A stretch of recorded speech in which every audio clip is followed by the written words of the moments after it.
tous. Donc Philippe Villamier, sous-directeur à l'ADEP. Alors je ne sais pas si c'est le terme d'atelier qui est le plus adapté à l'opération de ce matin, où on a été un peu dans un sprint, et donc on a couru le risque éventuellement d'être un peu des technos plus que des animateurs d'atelier.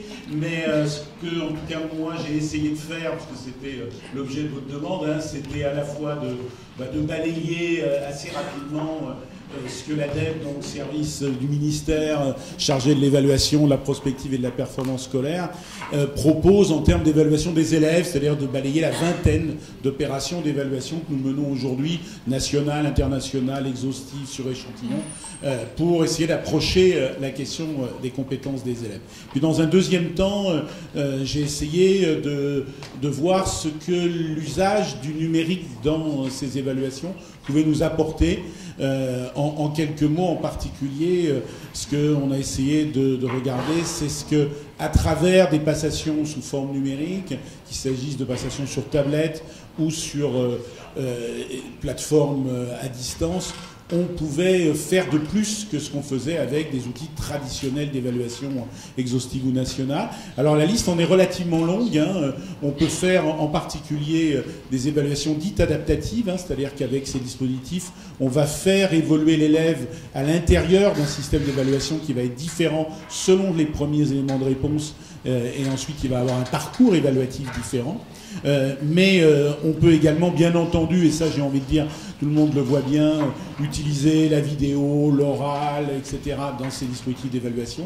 Mais ce qui est surtout pour nous le plus prometteur, c'est qu'on commence à expérimenter un certain nombre d'exercices proposés aux élèves dans lesquels on va recueillir les traces du travail des élèves. En particulier, on va recueillir deux choses.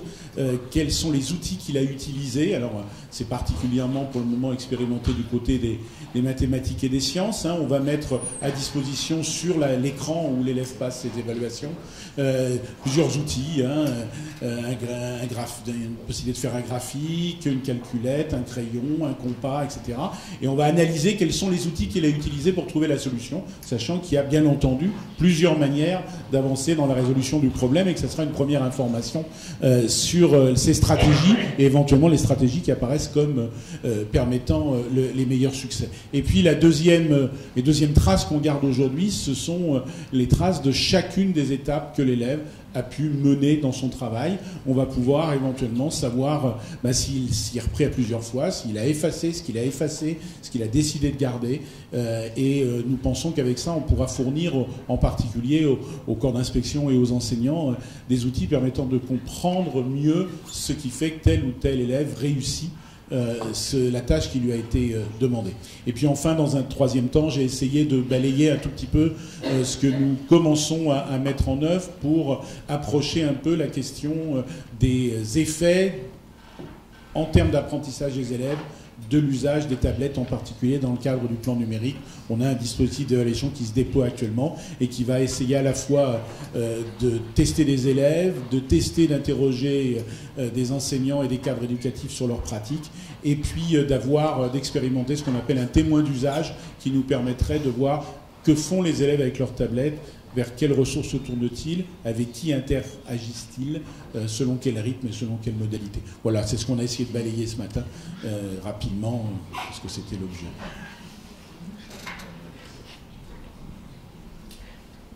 Alors, même remarque que mon collègue, atelier un peu frustrant ce matin, mais voilà. Alors, on va co-synthétiser ces deux ateliers avec mon collègue inspecteur. On était donc, la commande était autour de enseigner, évaluer et puis compétences et le numérique dans tout ça. Donc l'objet dans un premier temps, c'était d'entrer par l'enseigner justement et pas du tout par l'évaluer, de telle façon à bien replacer l'évaluation comme étant l'accompagnement des apprentissages et non pas la finalité de l'enseignement. Ensuite, de cibler davantage sur l'évaluation au fil de l'eau, l'évaluation feedback, l'évaluation qui accompagne les apprentissages, c'est-à-dire le 11/12e du temps par rapport à ce qu'évoquait M. Antibi tout à l'heure. Et puis, sur le côté explicitation, on a surtout travaillé sur l'idée de donner du sens à tout ce que font les élèves dans la classe, parce que si on parle de compétences, si on parle d'évaluer, si on parle d'expliciter, il faut jamais perdre de vue qu'en termes de pratique de classe, la question qu'on doit toujours faire se poser à un enseignant ou qu'un enseignant doit toujours se poser, c'est quel sens on a donné explicitement aux apprentissages pour les élèves. Et la difficulté de l'évaluation, vous la connaissez tous, celle autour duquel on tourne depuis longtemps, c'est que dès qu'on parle évaluation, on parle temps. Il y a une enquête de l'ADEP, justement, qui date de 2013, je crois, qui faisait état de la quantité de temps, en pourcent, ça doit être plus d'un quart du temps d'enseignement qui était consacré à l'évaluation par les enseignants, et une évaluation souvent inutile. Et cette question du temps et cette question de l'évaluation explicite ou de l'enseignement explicite, eh bien, fait que souvent les enseignants repoussent cette idée, pensant qu'ils consacrent du temps à quelque chose qui ne les fait pas avancer dans leur programme, pour bien dire le mot. Et le deuxième aspect de l'atelier, mais c'est là où c'était extrêmement frustrant, c'était d'aller un petit peu sur ce qui me semble être votre problématique, la vôtre comme celle d'autres académies, c'est la question du pilotage. Parce que si on veut faire évoluer les pratiques, c'est pas si on veut les faire évoluer, mais c'est comment s'y prendre. On a regardé quelques pays, déjà en termes de comparaison, et des pays qui font évoluer, enfin qui attaquent la question par des éléments que la France visite aussi, mais en tout cas, le premier, c'est le développement professionnel continu, c'est-à-dire le fait qu'après la formation initiale, il y a tout au long de la vie à travailler avec les pairs, d'une part, à se former, et j'ai beaucoup apprécié la table ronde précédente, puisqu'elle nous donne du grain à moudre, sur aussi la collaboration entre les pratiques de classe et la recherche. Puisque ça n'est que cet aller-retour, c'est-à-dire la recherche qui donne finalement des moyens, des idées, les pratiques de classe qui mettent en œuvre, les échanges entre enseignants, et puis on retourne vers la recherche pour des analyses de pratiques, et ainsi de suite. Donc l'Angleterre, dans ce domaine, a beaucoup progressé. La question des réseaux, parce que un des problèmes actuels, c'est de voir comment réfléchir ensemble et aussi comment mutualiser. Je crois que c'est Florence Robine qui a parlé tout à l'heure de la question des ressources. C'est aussi les ressources, donc les ressources externes, BRNE, ressources éduxologiques, puis c'est les ressources internes, ce que les enseignants construisent, et on s'épuise sur un site ou sur un autre sans avoir la possibilité de mutualiser des réflexions collectives.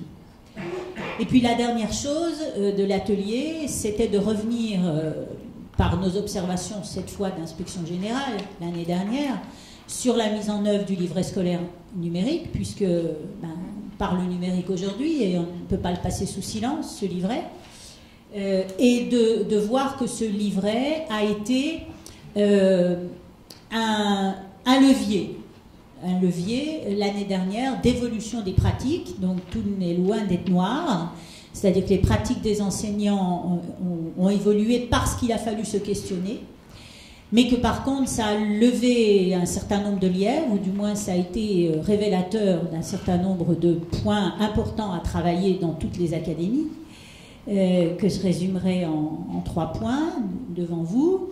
Le premier, c'est la place de nous, des pilotes, des chefs d'établissement, des directeurs, des inspecteurs, premier, second degré, c'est-à-dire en particulier porteurs d'une politique d'évaluation dans une circonscription, dans un établissement, dans un collège, dans un lycée, une politique d'évaluation.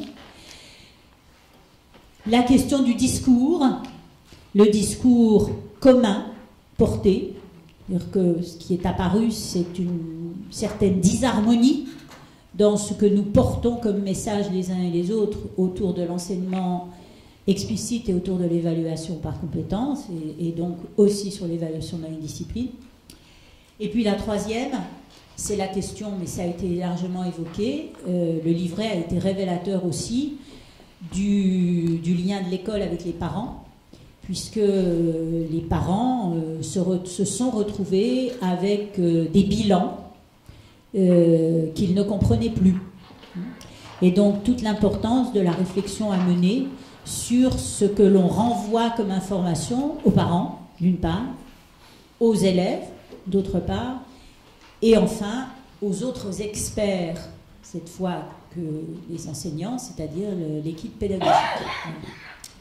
Pour un petit peu, et puis le dernier, je ne peux le passer sous silence, j'en suis désolée, c'est le côté négatif, et là j'utilise un mot peut-être un peu fort, j'espère ne pas vous poser souci, le côté négatif de l'exploitation actuelle des outils privés qui permettent de renseigner le livret au final, c'est-à-dire tous ces outils qui font des moyennes de moyennes comme avant, mais sans le dire, avec des scores et des pourcentages et des points, voilà, et qui sont pires que la moyenne des moyennes. Donc on a échangé ensuite pour réfléchir un petit peu aux difficultés et aux réponses que vous pouvez apporter dans l'académie à ces questions.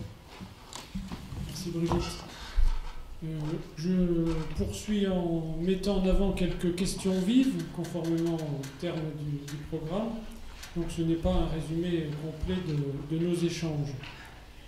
Je prolonge le propos de Brigitte en insistant sur le fait que s'interroger sur les compétences et l'évaluation, c'est s'interroger sur le cœur de notre système. Et les questions qui s'en suivent nous semblent fondamentales, à savoir comment passer des résultats, des découvertes, des savoirs, de la recherche, de nos idées que nous évoquons, comment les faire passer dans les classes, dans les écoles, dans les établissements. Et ça, c'est plus compliqué que d'être d'accord entre nous. Ces questions interpellent notre fonctionnement, comment trouver du temps, quelle est l'échelle la plus adaptée, est-ce le local? Nous avons parlé des formations d'initiative locale, nous avons parlé des bassins, des BEF, des modalités. Et là, je pense qu'il faut que nous puissions ensemble construire en tant que, je dirais, cadre A, éclairé, des réponses modernes, adaptées, pour que dans les classes, dans les établissements, ces nouveautés ne déboussolent pas les enseignants, les équipes, par leur rythme, éventuellement leur variation de cap, mais au contraire, leur permettent de donner du sens. Et ça, c'est un challenge auquel nous n'avons pas de réponse toute faite, mais les réponses viendront, les solutions, c'est un terme qui a été utilisé, grâce à nos synergies. Je me permets de reprendre le micro, puisqu'il y avait un deuxième atelier oui, pour rajouter deux éléments qui ont pas été évoqués ici, qui ont émergé du second atelier, que je résume en deux peut-être trois. On a parlé d'a priori idéologique, de réticence de la part de certains enseignants pour entrer dans des pratiques d'évaluation, je veux dire, nouvelles, hein, pour ces enseignants. Ce qui ne fait que confirmer ce qu'on dit beaucoup, c'est-à-dire que le métier d'enseignant évolue. Une professionnalité qui peut apparaître nouvelle de la part des enseignants, et il faut qu'on travaille à accompagner cette nouvelle professionnalité, ça c'est d'évidence, hein. La leur et la nôtre aussi en conséquence. L'autre aspect, c'est la question de la formation. On tourne autour de amener dans la classe. Comment on est au pied, je crois, au moment même d'une réflexion sur de nouvelles modalités de formation. Je pense qu'on est au bout de notre système de formation. Il faut trouver d'autres façons de faire pour être plus efficace en termes de formation. Et le dernier aspect évoqué par l'une d'entre vous, c'était le manque d'espace dans notre système éducatif. Alors le manque d'espace, on peut discuter du manque d'espace, ou c'est du manque de volonté de créer l'espace, mais du manque d'espace pour analyser les pratiques professionnelles entre pairs. C'est-à-dire que la formation initiale fait beaucoup mettre ensemble des enseignants qui se regardent respectivement, qui analysent leurs pratiques. En formation, enfin, tout au long de la vie, on le fait plus, ou pas, ou peu. Au mieux, peu. Oui, moi je voudrais juste avoir quelques informations supplémentaires sur le recueil des traces de l'activité des élèves grâce aux outils numériques. On recueille pour recueillir et après on verra ce qu'on en fera, ou est-ce qu'il y a déjà on a déjà des pardon. Ou est-ce que quand on recueille, on le fait déjà avec des enjeux précis et on sait déjà ce qu'on veut recueillir et pourquoi on veut le recueillir? Les deux. Les deux dans le sens où en effet on est en train d'accumuler de la donnée dont on ne sait pas toujours encore exactement comment on va pouvoir la travailler, c'est une de nos difficultés, mais les deux parce que en particulier nous sommes en train de monter à l'ADEP actuellement un troisième étage à la fusée des approches sur les pratiques des enseignants. Nous menons à l'ADEP 3 types d'enquêtes, 2 qui sont en route et une qu'on est en train de préparer, pour essayer d'approcher les pratiques d'enseignement. Il y en a une qui est internationale, qui s'appelle Thalys.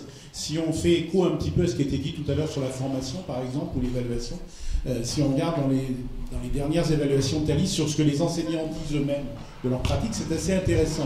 Par exemple, ils disent, bien entendu, ça on le savait, consacrer moins de temps, avoir moins de temps à consacrer à la formation que la plupart de leurs collègues des pays européens. Ils disent également, quand ils ont de la formation, avoir des modalités de formation assez différentes de la plupart de leurs collègues. Et ce qui n'apparaît pas ou très très peu dans la description des activités de formation suivies par les enseignants français, c'est le regard croisé, c'est l'échange avec les autres. Ils ont des situations de formation relativement classiques et assez peu en observation à l'extérieur, en observation d'entreprise, en ONG, etc., et assez peu en observation croisée. Et puis, ces enquêtes Thalys, elles nous disent aussi quelque chose sur les évaluations, sur lequel il serait intéressant d'ailleurs, à mon avis, d'approfondir la réflexion. C'est que nos enseignants français passent beaucoup plus de temps que leurs collègues européens à concevoir leurs outils d'évaluation. En particulier parce qu'ils n'imaginent pas d'avoir recours à des outils d'évaluation standardisés. Soit parce qu'ils ne les connaissent pas ou ils ne leur font pas confiance. En tout cas, on voit que dans beaucoup de pays, le temps passé par les enseignants à fabriquer leurs propres outils d'évaluation est très faible et qu'ils peuvent le consacrer à autre chose. Et donc, Thalys est une enquête qui nous offre des perspectives assez intéressantes. On a une deuxième enquête sur les pratiques d'enseignement qu'on met en œuvre, je vais répondre à la question, auprès de nos enseignants qui s'appelle EPOD et qui s'intéresse cette fois-ci aux pratiques, on va dire, interdisciplinaires, transdisciplinaires des enseignants, travail collectif, etc. Et puis on est en train de préparer une troisième enquête, cette fois-ci plus spécifique aux champs disciplinaires. Et la première enquête va concerner les mathématiques. Et on va interroger dans une académie des enseignants de mathématiques sur leur pratique d'enseignement, la manière dont ils ont abordé un certain nombre de notions. Au même moment où on interrogera les élèves sur ces notions-là, via l'évaluation CEDRE mathématique. Et dans cette évaluation CEDRE mathématique, il y aura du recueil de traces sur les démarches et les outils que les élèves ont utilisées. Et donc on pense qu'ensuite on va donner, en quelque sorte, en pâture, au corps d'inspection, des informations à la fois sur ce que les enseignants disent qu'ils font, sur les résultats des élèves et sur les méthodes que les élèves ont utilisées pour résoudre les problèmes qui leur étaient posés dans cette évaluation. Et à partir de là, il nous semble qu'il y aura de quoi construire une réflexion qui d'ailleurs, c'est le moment où on s'arrête à la DEP, on donne ces outils-là et on dit à vous de vous en saisir. Oui, si je peux apporter quelques éléments qui m'interrogent moi-même. Dans un des ateliers, ça a été assez clairement dit, et je trouve que ce que Philippe vient d'exposer nous amène naturellement à ces réflexions, c'est que fait-on ensuite de toutes ces informations-là? Comment est-ce qu'à notre niveau, nous, dans une académie, nous, dans les bassins, dans les établissements, comment est-ce qu'on peut construire une politique de formation, d'accompagnement des enseignants, une politique qui soit visible et explicite, si on s'applique les mêmes règles, autour de ces questions d'évaluation. Là où je le dis avec beaucoup d'humilité, c'est que honnêtement, et je parle aussi sous le contrôle de Brigitte parce qu'on nous fume ensemble à une époque sur ces questions-là, je pense que ça fait 15 ans ou plus qu'on travaille sur ces questions et qu'on a essayé à tous les niveaux, au niveau des académies, au niveau national, de beaucoup réfléchir sur ces questions d'évaluation, de changement de pratique des enseignants là-dessus. On ne peut pas dire que ça soit un franc succès et qu'on ait beaucoup fait évoluer les choses. Et donc voilà, donc ça interroge vraiment nos pratiques, et non seulement nos pratiques, mais la manière dont nous concevons une politique aussi importante que celle-ci à tous les niveaux. Au niveau national, au niveau académique, au niveau de chaque inspecteur, au niveau de chaque chef d'établissement, lorsqu'il doit impulser quelque chose qui soit de l'ordre du commun pour ses enseignants, avec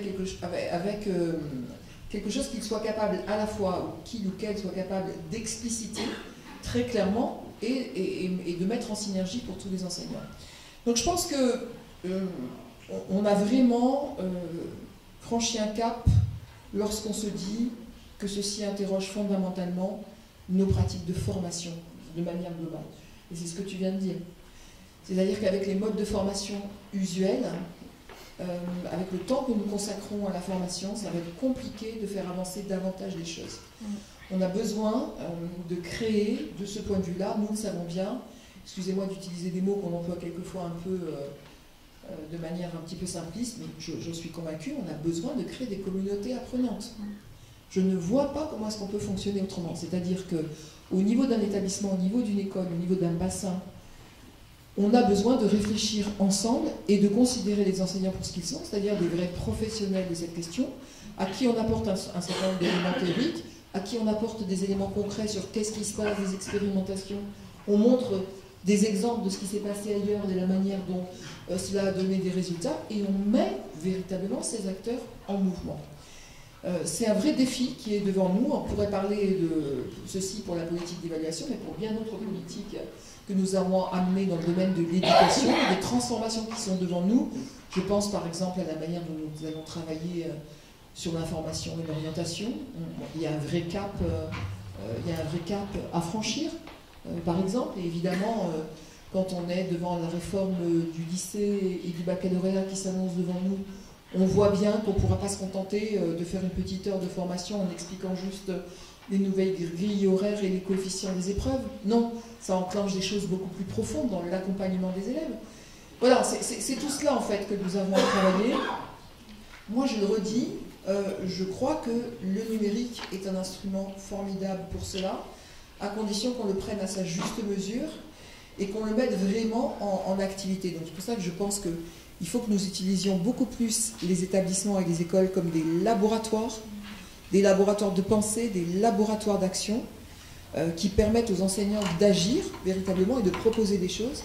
Il faut que nous arrivions à développer, c'est par exemple quelque chose auquel on avait pensé au niveau national pour ce qui est de la, comment est-ce que je peux dire, de la diffusion et de la diffusion de ce qui est innovation et expérimentation, arriver là encore à faire du partenariat entre pairs. Comment est-ce qu'un établissement, une école, une circonscription qui a avancé sur un projet est capable d'aider un autre établissement, une autre circonscription, à s'en emparer, à l'adapter à la situation particulière. Ça a été dit très justement par un chercheur tout à l'heure. On a besoin de ces apports théoriques, mais on a aussi besoin de la capacité d'adaptation locale. Mais on ne peut pas le faire tout seul. Ça ne peut pas se faire tout seul. Il faut qu'il y ait des agents catalyseurs qui soient à la fois extérieurs, des chercheurs, à la fois intérieurs, c'est-à-dire des praticiens qui l'ont mis en expérience et qui se sont rendus compte d'un certain nombre de difficultés. Moi, je crois qu'on est, de ce point de vue-là, devant des choix qui sont des choix stratégiques et politiques extrêmement importants et qui, finalement, changent la manière de travailler dans une école ou dans un établissement scolaire. Et la pratique de l'évaluation, sur laquelle nous butons déjà depuis pas mal d'années, en est un bon exemple, il me semble. Moi, deux petites remarques. D'abord sur les enquêtes internationales, je l'ai dit ce matin dans l'atelier, j'en ai parlé un peu ce matin dans ma conférence, mais je crois que ça mérite d'être précisé ce que j'ai dit. J'ai dit qu'il fallait être prudent, que j'y croyais pas, mais c'est certainement pas les enquêteurs que je remettais en question, parce que j'ai étudié de près, moi, en mathématiques. Les derniers résultats de l'enquête PISA, les enquêteurs sont très honnêtes, ils disent on s'est contenté d'évaluer les connaissances des élèves dans tel domaine des mathématiques. Bien restreint, c'est-à-dire qu'en France, on consacre 10% en moyenne du temps à ce domaine-là, c'est-à-dire des mathématiques appliquées à la vie de tous les jours, alors que d'autres pays ne font que ça. Alors c'est normal que les Français soient désavantagés par rapport à ce genre de questions, ils sont moins habitués que leurs camarades. Donc ce n'est pas les enquêteurs qui font très bien leur travail, mais ce que j'appelle les entreprises de récupération. C'est-à-dire qu'il y en a beaucoup qui utilisent les résultats de ces enquêtes. Alors les profs de maths, c'est pour dire les élèves ne sont pas bons, donc il faut plus d'heures en maths, d'autres dire il faut rechanger tout, etc. Il faut être très prudent et avant de porter un jugement, il faut aller voir de plus près de quoi il s'agit. Malheureusement, pas que les médias, y compris les professionnels, ne prennent pas le temps d'aller voir exactement ce qui se passe, ce qui a été évalué. Une autre remarque que je me permets de faire, c'est sur le mot évaluation. Le mot évaluation fait peur. Ce qui est lié à ça, c'est le statut de l'erreur. Je vois par exemple, dernièrement, à la fin de nos conférences avec Corinne, on me pose beaucoup de questions, entre autres sur les évaluations en CP.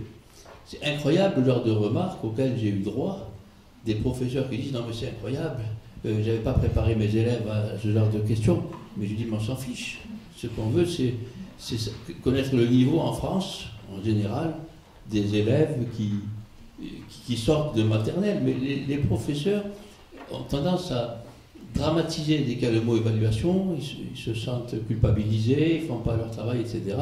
Donc moi la suggestion que je me permets de faire, c'est de changer le mot, d'appeler ça plutôt enquête, parce que qui dit évaluation, dit statut de l'erreur, dit culpabiliser. Un autre point, je fais 3 ou 4 remarques, comme ça j'aurai fini, c'est pour l'EPS, ce sera d'ailleurs sur notre site, il y a un professeur d'EPS qui a fait une excellente prestation le 6 février à Henri IV lors de notre réunion sur l'EPCC en EPS. Alors je ne vais pas entrer dans les détails, mais c'était très intéressant, je crois que tous ceux qui ont participé peuvent le dire, et je terminerai en fait en disant qu'on ne peut rien faire sans le terrain. Souvent, j'ai même donné un nom à des chercheurs, j'ai donné un nom, j'appelle ça les brillants planeurs, qui font des théories. Il ne faut jamais oublier le terrain. Est-ce que les professeurs sont capables de le mettre en place? Pourquoi? Il en a été ainsi pour de l'évaluation par compétence. À une époque où il y avait 100 items, c'était de la folie pure et simple. Il y a des professeurs qui mettaient des croix au hasard dans les cases, etc. Maintenant, ça s'est assaini. C'était à ton époque déjà, hein. Ça s'est assaini, il y a beaucoup moins d'items, etc. Donc, ne pas planer, avoir conscience de ce qui peut être fait sur le terrain, sinon il y a une perte de confiance énorme des enseignants vis-à-vis des chercheurs et des décideurs. Il n'y a plus de questions? Là, vous en avez 40? Non, c'est bon. Pas de souci. Donc, pas de regrets, plus de questions. D'accord, très bien. Ben, je vous remercie. Merci beaucoup. Merci pour cette intervention.